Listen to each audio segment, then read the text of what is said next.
गुरु हरगोविंद पंजाबी उच्चार हरगोविंद हे शीख धर्मातले 6वे गुरु होते। त्यांचा जन्म 19 जून 1595 रोजी गुरु की बराली येथे झाला। ते पंजाब शीखचे 5वे गुरु अर्जुन देव यांचे पुत्र होते। शीखाचा पंजाब आणि आसपासच्या प्रांतातला वाढत प्रभाव पाहून मुघल बादशाह जहांगीर यांनी गुरु अर्जुन देव यांना अटक केली। त्यांना इस्लाम स्वीकारण्यास सांगितले। त्यांनी नकार दिल्यामुळे त्यांना छळ करून मृत्यूदंड दिला। अर्जुन देव यांनी कारवास असतानाच आपल्या मुलास म्हणजे हरगोविंद यांना ते फक्त 11 वर्षाचे असताना पुढचा गुरु म्हणून नेमले। त्यासोबत त्यांना आता स्वतःची संरक्षणासाठी शस्त्र हातात घेऊन नेहमी स्वतःजवळ शीख अंगरक्षक ठेवावे असं सांगितले। त्यानुसार गुरु हरगोविंद यांनी शीख समुदायात शस्त्रांचे प्रशिक्षण घेऊन स्वतःचे आणि समाजाचे संरक्षण करण्यास सिद्ध होण्यास प्रोत्साहित दिले।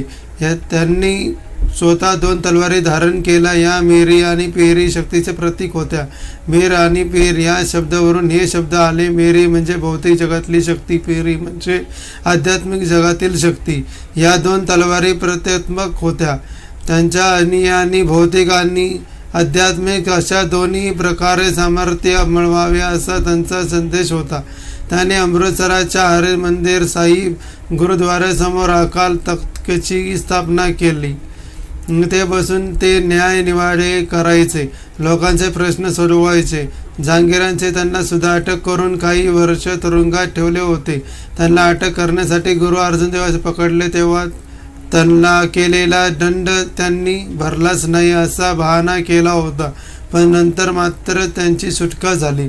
जहांगीरानंतर त्यांच्या गादीवर असलेल्या शहाजहान याने सुद्धा शीखचा वाढता प्रभाव रोखण्यासाठी प्रयत्न केले।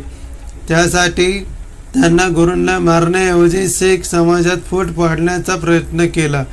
गुरु हरगोविंद यांचा मुलगा बाबा गुरुदत्त यांचे निधन झाले तेव्हा त्यांचा मोठा मुलगा म्हणजे गुरु हरगोविंद यांचा नातू धीरमल यांना आपल्या बाजूने वळवण्यासाठी त्यांना जामिनाचे इनाम दिले। तोच पुढे गुरु होईल आणि मग शीखचा नियंत्रण करता येईल अशी त्यांची अटकळ होती। गुरु हरगोविंद यांनी मात्र त्यांचे प्रयत्न फोल ठरवले। त्यांनी धर्मील ऐवजी त्यांचा धाकटा भाऊ हरिराय यांची पुढचा गुरु म्हणून निवड केली। 28 फेब्रुवारी 1644 रोजी हरगोविंद यांचे निधन झाले।